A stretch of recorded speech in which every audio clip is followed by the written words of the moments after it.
glad it's Tuesday, mainly because it's not Monday, but also because you can listen to Anna and Marta, your two very good friends from You've Got 5 Options. Okay. Smooth transition from Not smooth club? Not at all. Not at all, because now we are talking about something that I found very wise, or actually very surprising, and made me think a lot. And that is a bit from Expat Entrepreneurship 101. That was our episode 85-86. 5 things you need to know before starting your own business with Jan Rezek, aka Honza, aka Dick. Yeah, I'm just making throwback to the... of course, Honza is not Dick. It means that Honza is Jan in Czech Republic. So he said something that at that point of time was for me like, because I think we had a couple of episodes when we had guests who were saying, if you put your mind on it, if you put your determination, if you will try to learn something, you can master everything. And here comes a guy who basically says that entrepreneurship has to be in your DNA. It's nothing that you can learn. You have to be born with it. You can hit it, Marta. Yes. Okay, so first of all, let's talk about the term entrepreneur. I think there is a big buzz around this word and things that people consider to be entrepreneurship and being an entrepreneur, which are in particular not true. So first of all, the definition of an entrepreneur is a person who is constantly looking for innovative things. It's for making things, processes better, smoother, faster, stronger, you name it. It's what it takes to be constantly not satisfied because you're constantly challenging the status quo. You're constantly trying to make things better, like I said before. And there is a big difference between being an entrepreneur and being self-employed, because being an entrepreneur means that you have it in your DNA. You have it as a mindset. And I actually heard Kate speaking the other day, and she said, she told a story about how she tried to sell stuff when she was a little kid. And that's something that I really consider to be this specific DNA of an entrepreneur. You have it in you. You're born with this. That's why I say you cannot learn to be a true entrepreneur. You can be self-employed, perfectly fine. Yeah. And I have a little bit more audio to play, and I don't play it. Okay. Play it. Okay, so entrepreneurship to me is really highly tied and connected to your temper. Mm-hmm. Temper is something you're born with. Personal character is something you can actually learn, you can improve that, you can bend it. But temper is something you're born with. And entrepreneurship is really tied to your temper, in my opinion and my experience of myself and people that I've met who are true entrepreneurs. Yeah, I remember listening to him, and I was even trying to push him on this. Like, what do you mean? What do you mean? Because there are some things which I also believe that people are born with, some certain talents and so on. But I think after, we had so many of those programs and everyone was trying to say, you can learn everything, you can learn everything. And here comes the guy who says, no, that's your temper, that's your DNA, that's something you have to be born with. We had further a discussion when he said that you might not know you have it, but you have it, and then it's being awakened. So you don't have to exhibit it straight away. But it was something super interesting, and I think at the end of the day, I agreed with him. So, well, I would say that this entrepreneurship thing, whether you have it in your DNA or not, I think it's probably likely that there is something special in it that you are born with. But the temper, actually, some people who have listened to us before know that there is a guy, Mr. Joe Dispenza. Yeah. Marta. That invited me to Cancun. Yes, Marta is going to Cancun with Joe Dispenza. No, I'm not going, but maybe one day I will. And Joe would have disagreed with Jan about temper. Mm-hmm. Because according to neuroscience, temper is a very long-lasting emotion. Okay. So you can change your temper over the years.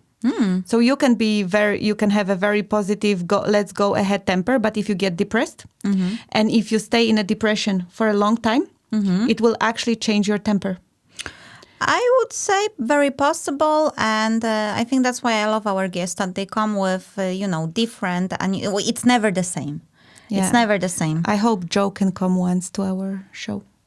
Yes, we can also make a show in Cancun, Mr. Joe Dispenza. If you are like, inviting Marta so freely, maybe I can come as well with Dennis and we can make an interview with you because our time is about to come. Okay. Yes. Yet still a very interesting theory that entrepreneurship is in our genes. Yes, exactly. And then we are smoothly again going to wisdom number 3. Yes. So this, should I just play it? Or? Just play it, yeah. Okay. Let's just play it. So the healing is critical. Now, in a pattern like picking acne, what's going to happen is when the person thinks about how this pattern first evolved, it's going to be something very hurtful. It's going to actually be something where they are wanting to hide. The metaphysical reason for acne is a repulsion. So it's actually something that the body is doing to repel other people from looking. You notice how if you see someone with a lot of acne, how you look away? You don't want to stare when someone has a lot of acne. It makes you very uncomfortable. You might even judge it as gross or disgusting. So it's actually an underlying behavior that the personality is doing to kind of like make them like an invisibility cloak. If I have a lot of acne, people won't look at me. It's not that they ever plan that. They're not going to consciously think that thought. But this is something that their body is going to be doing in a situation where they are very uncomfortable or want to not be seen. Now, Kate's challenge was pretty evident that she went through some trauma as a child. She talked about being mentally and emotionally and physically abused by a stepmother. This is a kind of situation where you can automatically see this child would have wanted to be invisible. She wouldn't have wanted to be seen. She would have wanted to disappear whenever that stepmother came into the room and try to make herself small or hidden. So cultivating this pattern of actually picking the acne would then amplify the effect of the acne. In other words, it would make it even worse. It would even be harder to look at someone with like bleeding sores on their face. So you can see that little Kate was feeling so bad about herself. She didn't want anyone to see her. She probably felt extremely unsafe. Yeah, this is a bit from a really special. Oh my God, I'm doing the same thing over and again. I'm making special episodes.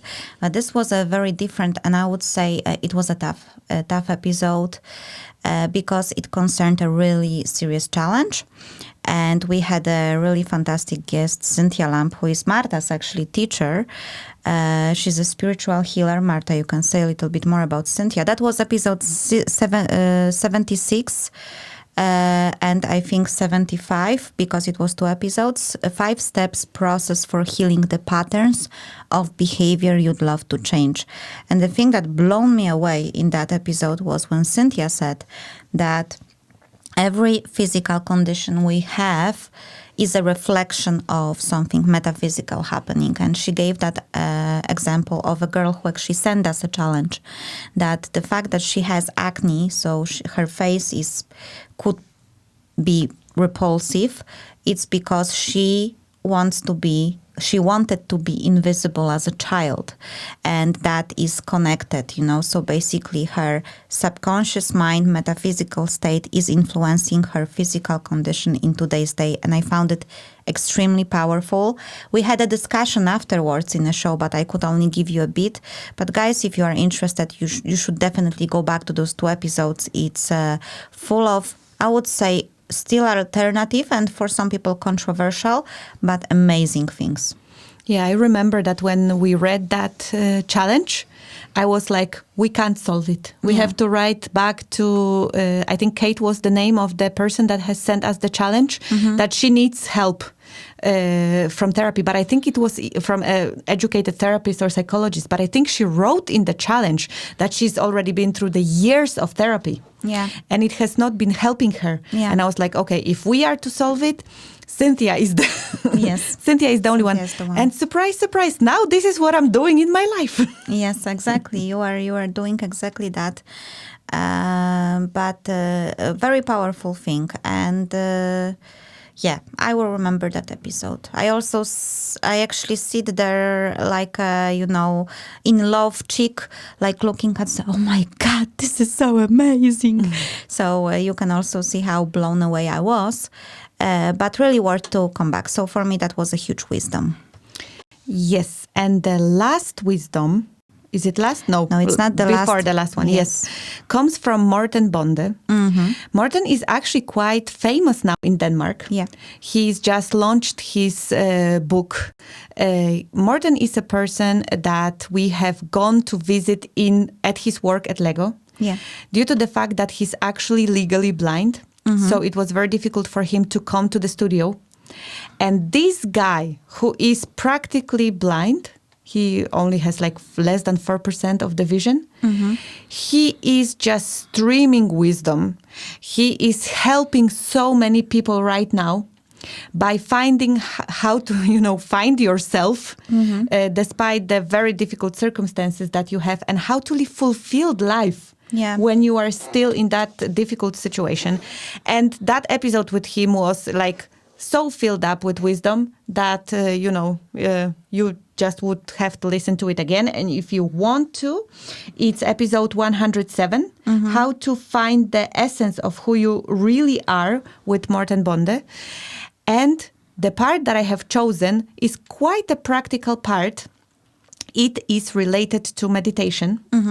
And let's see what Morten has taught us about meditation.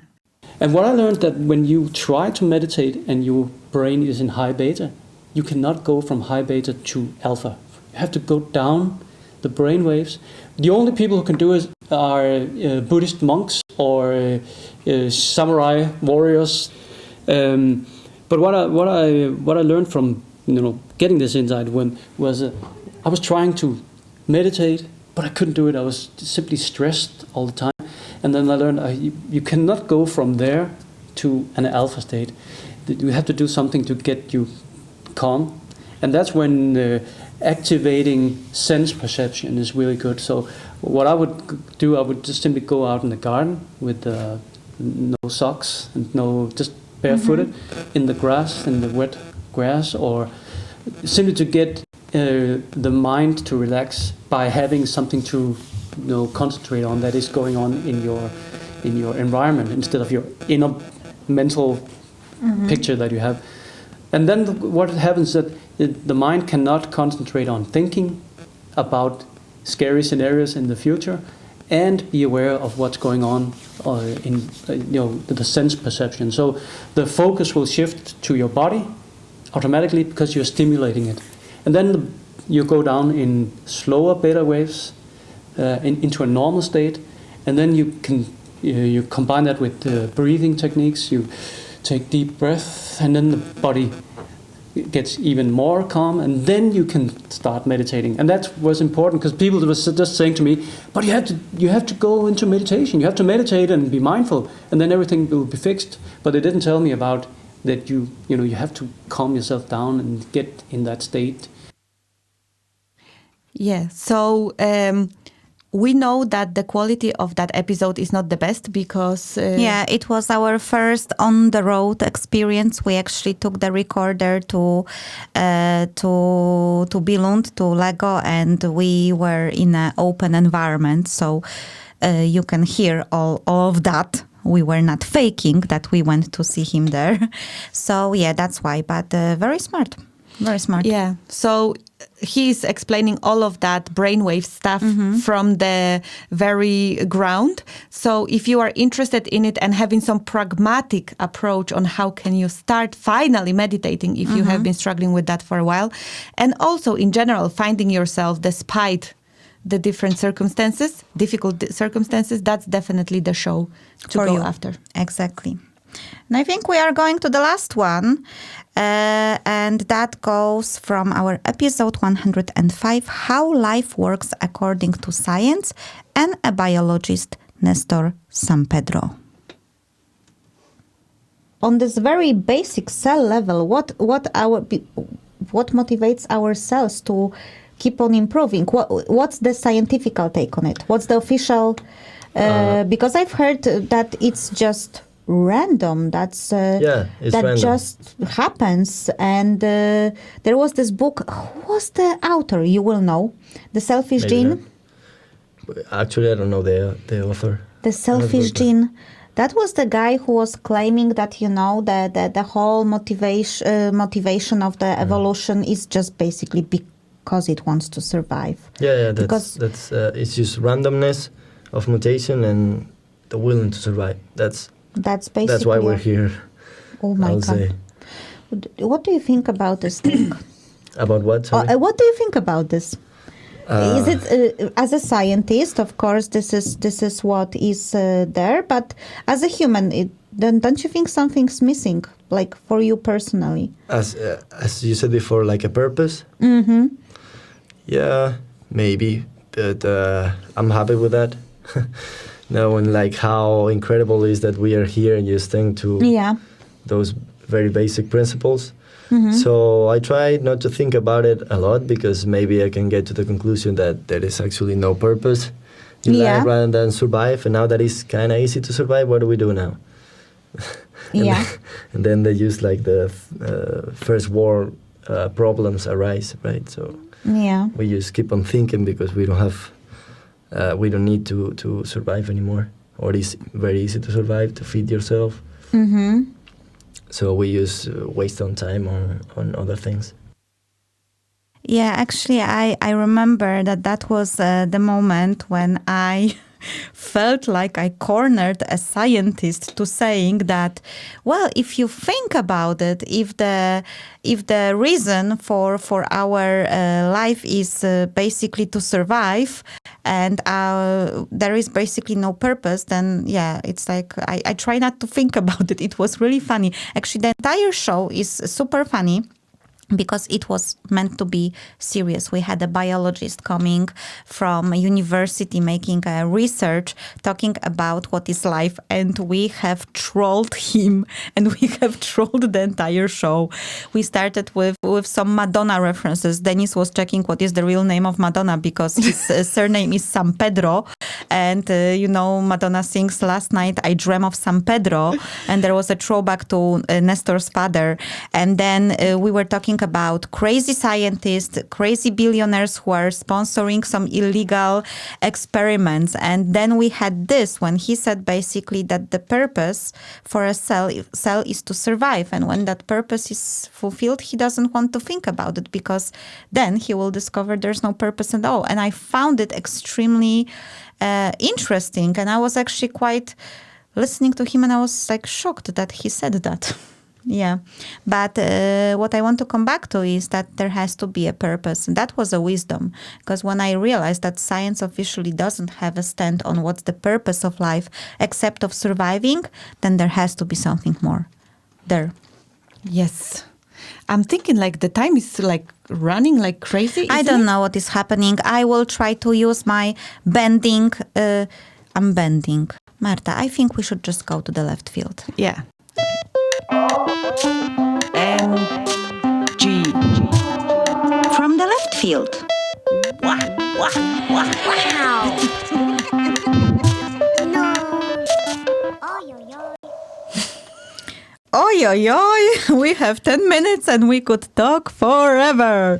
But this part is actually dedicated to us, guys. We are your From the Left Field today, and we want to reflect on how our life has changed in the past 2 years while we were making this wonderful podcast that is a gift from heavens and from us to you.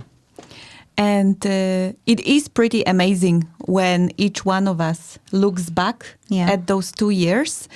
How much has it changed? So, Anna, I am giving you now 1 minute to make a summary of the crazy stuff you have gone through in 1 your minute. life. Okay. In 1 minute, the trailer. 1, 2, 3, go.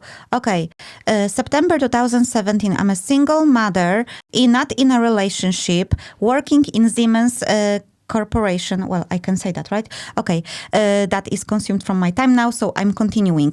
Currently, I am in a happy relationship. I have an extra daughter. I am not working in Siemens. I was already fired from another job. So basically, I also tried some entrepreneurship. And the only stable thing in my life right now currently is this thing, podcast. You've got 5 options. Yes.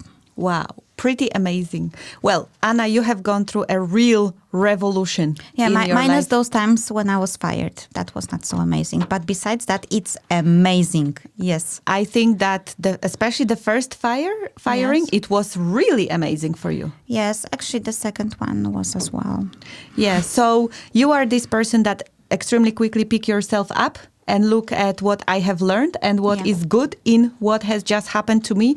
So I think in both situations, you very quickly found that... Disclosure for potential future employers. In both cases, actually wasn't fired. I was laid off. There is a difference, and that was due to the reduction of the positions I was on. I just have a bad luck for the positions I am hired. Or is it bad luck? Is it? Well, so that's just a little disclaimer. Yes. But Marta, you have your 1 minute. Yeah, my 1 minute. So in September 2017, I was working also in a corporation, also in wind industry. And I have just been an employee.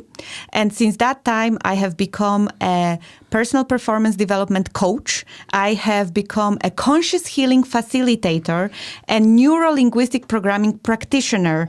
I have resigned from my job. I have first went through extreme fear and self-doubt of doing that, but I have actually fought through it. I have resigned from my job and I have started my own practice, which is called Reach Far More, where I am absolutely following my heart and my passion, and I am doing what I was meant to be doing. I am helping people overcome what's stopping them, what's holding them back from making their dreams come true. Yep. So it looks like we were 2 corporate slaves back in the day, huh? And now we are not. No. So that's actually pretty cool. But it's amazing because I would say that the last 2 years were the most, one of the most turmoils. Sorry for my English. The most turbulent years of my life, because indeed I lost my employment. I was laid off, not fired, just a disclaimer.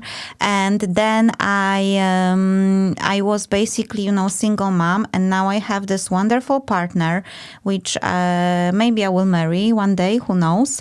And I have a new baby, which is amazing. And I have my old baby, which is a teenager. So it's not so amazing, but it's still amazing. And I do what I love. And something I was longing for all this time. A happy relationship. I finally have it. So I have to say, huge changes. But well done, Anna.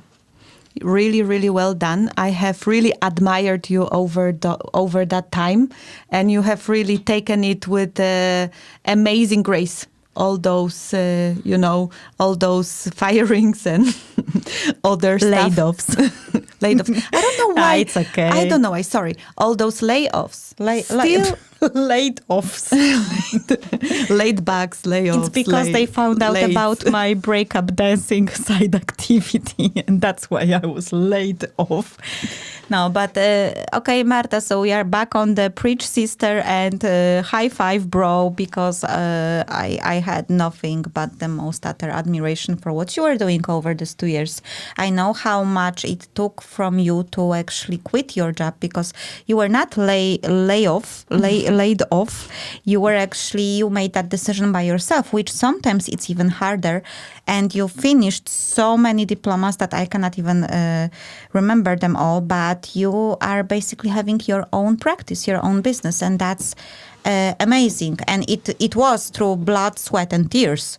And amazingly enough, my private situation has not changed. My husband has not quit me Yes, that's or good. fire me. Yes. My kids have not quit me either. Yes. So still have managed to keep the people I love with me. Yes, that's really amazing. Yeah. So, guys, the funny thing is that there are 2 challenges that we have solved in the past for other people's super English for other people that actually helped us, I think, to get those changes, right? In my case, it was 5 things to ensure before you get back out there. It was a challenge sent from Monica, at least this is how we called her, who was saying that, she made a break from the dating. She was in bad relationships. And she wants to get back out there and start dating again, but she doesn't know how. And I was leading that challenge. I wrote 5 articles with all these things, and I was reflecting on myself and on my life. And one of the articles was saying that you have to try something you never tried before. And Marta, you teased me to install Tinder, which I did.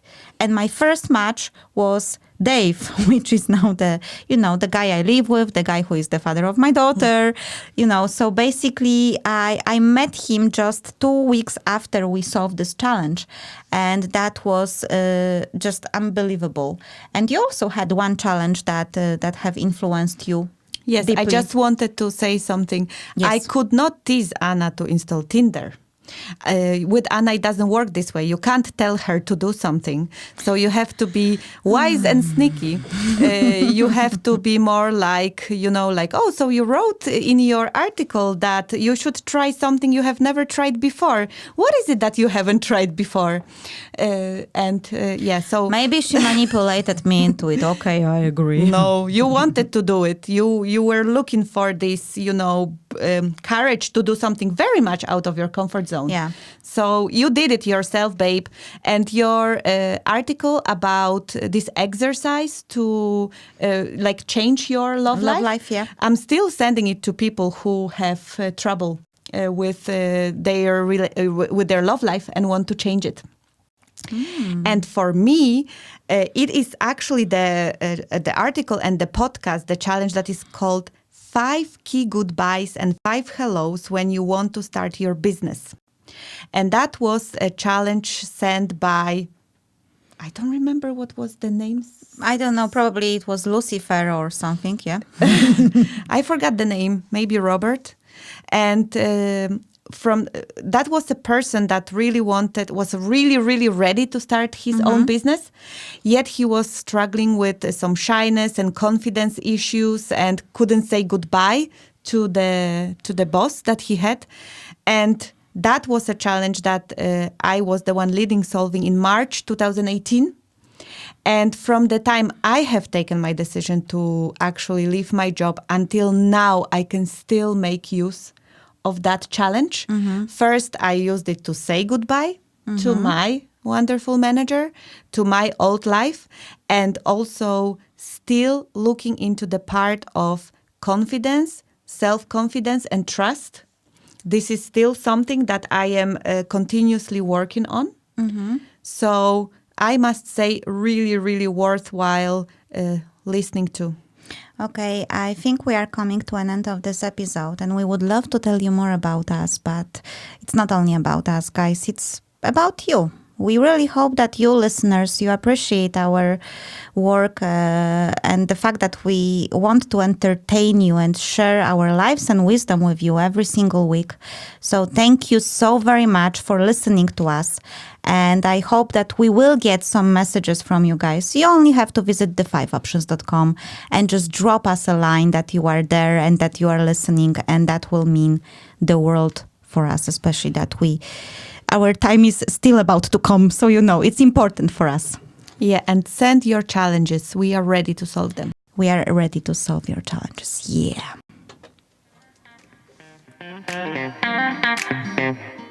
You are listening to You've Got 5 Options radio show, where we hopefully convinced you that 5 indeed is a magic number.